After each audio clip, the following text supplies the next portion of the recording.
Good afternoon, everyone. I'm Senior Master Sergeant Deontay Houston, Air Force Reserve IRT Medical Program Manager, and now we're going to discuss the final planning meeting.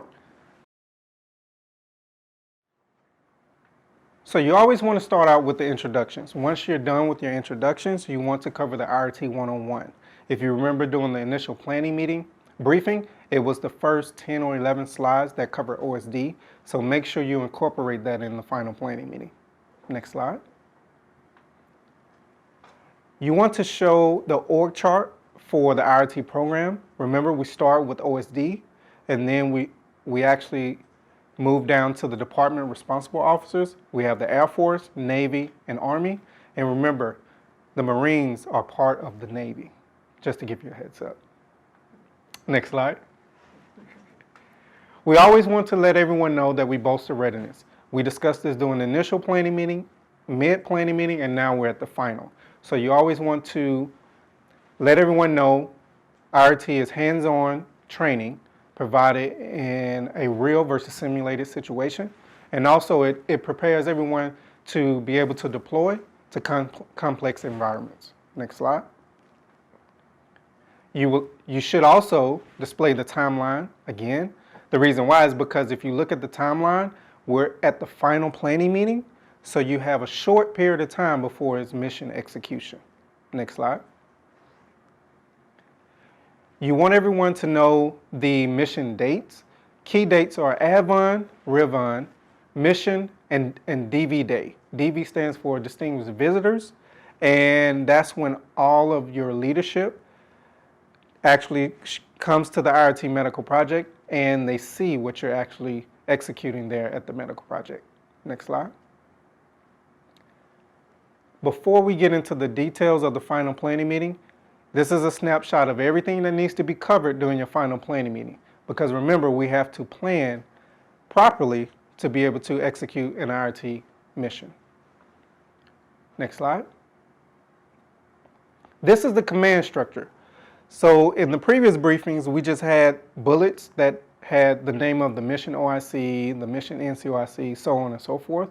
But this is actually a better picture or snapshot of your C2 cell or command and control section.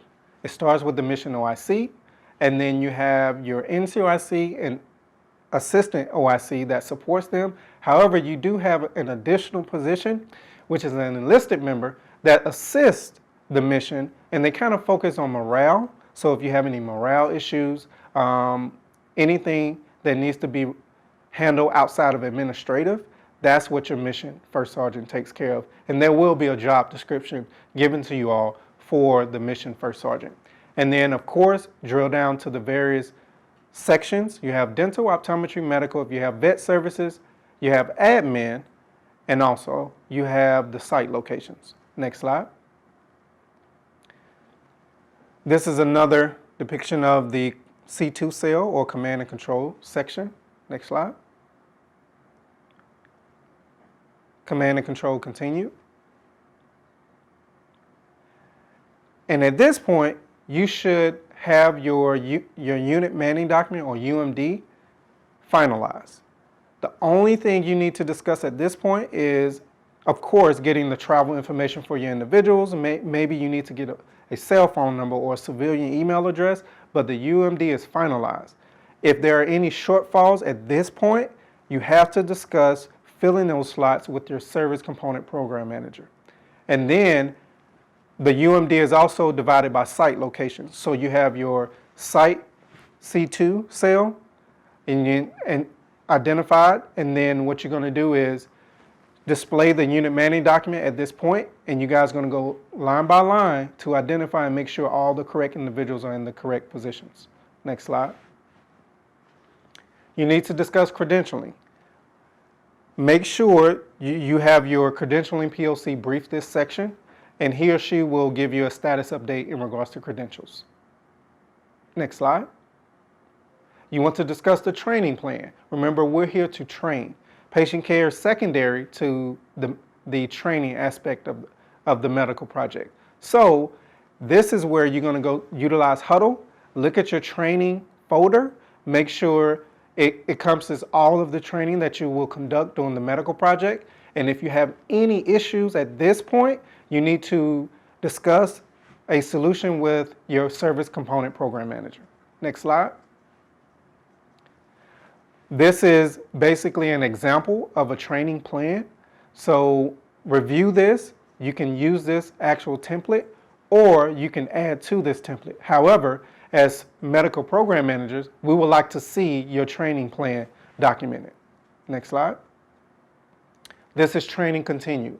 So this is a breakdown for this mission. They actually incorporate some of the Airman Comprehensive Assessments, meaning like a mentoring session. They actually accomplish that during this medical project. Next slide. Logistics. All of your logistics should be solidified. However, you need to have your logistics POC discuss the two parts of logistics. You have the transportation of personnel, and then you have the transportation of assets. So the training NCOIC and or OIC needs to be able to give a status update of each. Next slide. Continue with logistics. Next slide. And then this is an example of a logistics briefing. So if you cover all of these topics, then that's an actual template to use for your IRT project. Next slide. Again, they started off with the mission statement, and then they went through various sections of logistics. Next slide. Military aircraft. If you're using Mil Air or commercial aircraft for transportation, they need to let you know a status update. Next slide. They cover commercial aircraft. Next slide. Again, this is commercial aircraft continued. Next slide. Cargo transportation. You have a plan to transport the personnel, but how are you going to transport their cargo? So you need to make sure you have commercial vehicles available, or you may borrow military vehicles from the various units that are participating. But make sure you have a plan in place to transport the equipment, personnel, baggage, and also the assets that you're going to use for the medical project. Next slide. PAX, passengers. You need to know how to get people from point A to point B. Next slide. This is PAX continued. A lot of the service component program managers, they rent commercial vehicles to utilize during the IRT medical projects. So make sure you have a plan in place before the final planning meeting. Next slide. This is PAX continued. Ground transportation. Who's bringing what vehicles? You need to have this illustrated in a slide or inside a huddle workspace. The reason why is because as a medical program manager, I need to be able to know how many vehicles you're going to use for this medical project, because there's funding incorporated. So if we need to rent vehicles for you all that are for the individuals that are participating, then we definitely need to know how many vehicles are needed. Next slide. In and around transportation. This is mainly morale. So after you conduct your IRT projects, you want to have fun, right? So what you need to do is have a plan to transport individuals to parades, or if you're doing anything in the local community for fun. So what you should do is develop a plan, work with the local community partner, and provide all of the possible options to your medical program manager.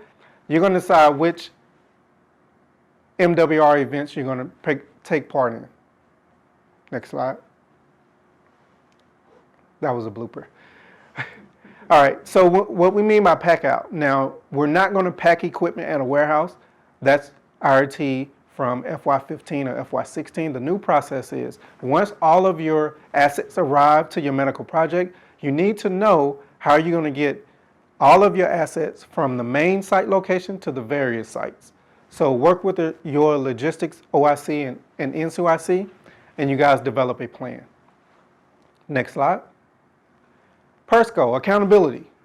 You need to know where people are located throughout the IRT medical project. So that's why PERSCO the PERSCO or personnel team, they are key in regards to accountability, because anything can happen on an IRT. We talked about natural and man-made disasters in the OSD slides when we talked about restrictions. So if something happens, we need to know how to get in contact with individuals, and we need to maintain accountability throughout the medical project. Next slide. Remember, you're going to review your site. Remember, you're going to review your site locations again to just make sure everything's finalized. So if you have any issues with the site locations at this time, make sure you involve your medical program manager at this time. Next slide. Again, this is just a copy of a regional map for the IRT project, because we have individuals flying to various airports, so you need to know what direction they need to head in to get to your site location. Again, it's another site map, local map. Next slide. So this is an example of a site location. So if you have multiple sites, you're going to have a snapshot for each site. Next slide. Next slide. More information. Remember, we need to know where the individual is going to eat and sleep. So this is where your services or food service POC comes into play. He or she will detail your sleeping and eating arrangements. Next slide. And this is where they'll cover their various sections in regards to food and bed down. Next slide. Next slide. Next slide. Next slide. And this is a breakdown of the lodging and bed down. Next slide.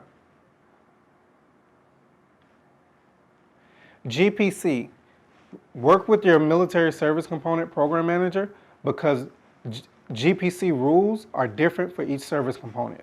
So for example, Air Force Reserve Command, our IRT program office maintains one GPC card, whereas if the Air National Guard, they're leading and they have identified the GPC POC, then that individual comes from a unit. So each unit will have a GPC card assigned. So it's all in regards to funding. Make sure you work with your service component program manager, and then he or she will let you know what process to follow. Next slide. More information in regards to GPC. Next slide. Again, we talked about food service, but now you want to put it on the calendar or make it a part of the ROC drill if you're Army. So calendar of events, what day will we accomplish X, Y, and Z? So this is just showing you when the ADVON team arrives, where you're going to eat. Then it rolls into when the C2 will have hot breakfast, cold lunch, hot dinner. And then it discusses what food service will conduct when it comes to main body. So make sure you record the calendar of events, and then you have a breakdown in the PowerPoint presentation. Next slide. Remember, we always want to incorporate public affairs. Hopefully at this point you have a public affairs NCOIC or OIC assigned, and he or she will cover their portion in regards to the IRT medical project. How to communicate, what to say. They will discuss the flyers. What days will you have a media day, meaning when will the local media actually show up to your project and record? If you need to work on interviews, at this point you'll work with your public affairs officer from final planning meeting throughout the mission execution in regards to training to be able to conduct an interview with the local media. Make sure you work with your public affairs, NCOIC, and OIC in regards to communication. The reason why is because they help develop the public flyers. They actually work with you on learning how to conduct an interview with the local media. So from the beginning stages of the planning throughout the mission execution, public affairs team, they're key. Next slide. DV Day. This is one of the most important days that we conduct during the medical project. The reason why is because we need to create a buy-in for your commanders.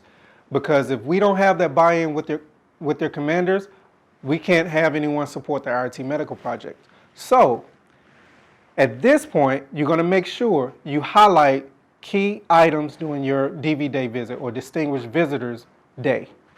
You want to discuss training. Did we meet the commander's intent? Once you discuss that, show them the C2. They need to know what the leadership team is actually doing if they're not providing patient care, because remember, it's a medical project. So everyone assumes everyone's providing patient care, but you have to have a leadership cell in place to manage all those processes and procedures. And then what I behoove you all to have them visit a site location so they can actually see you doing your actual medical job. And then you conclude the day at a site location, you wrap up, and you're done for DV Day. But remember, it takes one DV Day for us to create that buy-in amongst all the commanders at various units. And now each year, the IRT project is more successful because we've created that buy-in utilizing DV Days. Next slide. Clinical functions. Make sure you have those section OICs or leadership team actually go through dental, optometry, medical, vet services, and they kind of discuss what their roles and responsibilities are. Next slide. This is just a snapshot of clinical functions. We discussed logistics. So for this mission, they separated the equipment from overall logistics, but work with your logistics team to discuss what's the best way to get the message out in regards to logistics. Do they want to separate the two sections, transportation of the people and the assets, or do they want to incorporate it all into one brief? The main thing is you meet the training intent, which is to cover your logistics during the final planning meeting. Next slide. This is another snapshot of a medical provider discussing his or her functions. Next slide. MWR, I would recommend that the mission first sergeant lead this team. So anything dealing with morale, you can have your first sergeant brief this section of the final planning meeting. Next slide. This is just an example of MWR for the personnel and morale. And we send all the emails to his name is not right at mail.mil. So we make sure that NCO receives that information, and then we'll continue to plan for MWR. Next slide. We have t-shirts, coins. We have a symbol for your IRT project. So you'll work with your military service component program manager on developing the coin design or t-shirt design and getting that ready before you execute your medical project. Next slide. Everything is about communications. So your mission OIC will designate someone to manage communications throughout the process. It could be someone from your public affairs team, or it could be another officer or NCO, a part of the project. Next slide. You want to review the UMD again before you all dismiss from the final planning meeting to make sure everyone's on the same page, because remember, you have a short window between final planning meeting and executing your project. Next slide. Remember, we want to incorporate chaplain services. Why? They have two responsibilities: community outreach and also making sure that military members have someone to talk to in the event they want to discuss anything in regards to the IRT project or life in general. Next slide. And then you want to conclude your final planning meeting by having your mission OIC provide comments. You want to wrap everything up. Are there any taskers, do-outs, things of that nature? And then your mission OIC will finalize that, and then you all will be dismissed from the final planning meeting. Next, what we're going to do is, we've conducted the final planning meeting, but what do we do before and after the medical project? And that's where we're going to discuss the ADVON, Advanced Party, and also REARVON, the rear party. That's the group that stays behind to make sure everything's cleaned up, wrapped up. So now we should transition to the ADVON team. ADVON stands for Advanced Party. They actually make sure everything's prepped and ready to go before the main body, all the participants, arrive to the IRT project. And then we want to discuss the REARVON. That's the group that stays behind to make sure logistics are taken care of. And what I'll do is, there's a slide and it kind of details all the roles and responsibilities for your REARVON team. So ADVON, this is a list of those individuals. Make sure you work with your mission OIC to determine what items need to be checked off before the main body arrives. Next slide. Remember we talked about REARVON. Everyone doesn't leave at the same time. And the reason why this is more detailed is because in the past, everyone left, and now you have your service component program manager working with the mission OIC, trying to make sure everything is finalized and sent back to various locations. Remember, the C2 remains on site after the main body arrives. If that's a lot of individuals, work with their individuals and create a sort of a tiger team or a smaller group that remains behind to finalize and wrap up everything associated with their IRT project. Ensure feeding locations are inspected prior to departure. Remember, we're utilizing a community partner space, so we want to make sure you work with the community partner to make sure those areas are clean and disinfected before we leave. Your logistics OIC and NCOIC remain on site until the Class 8 pharmaceuticals and supplies and the medical assets are sent to the various asset management locations. Your transportation OIC, you want to make sure your rental vehicles are turned back into the commercial company, and also we want to make sure those government vehicles are reassigned back to their units. And the final key item I would like to bring up is, remember, we started with accountability and we want to end with accountability. So your PERSCO team or someone your mission OIC designates will maintain accountability for everyone that's participating until they arrive at their unit of assignment or home on record. And that concludes our briefing in regards to final planning meeting, ADVON, and REARVON. At this time, we'll transition to discuss any questions, or if you have any comments, definitely let us know. Thank you for attending. Have a good day.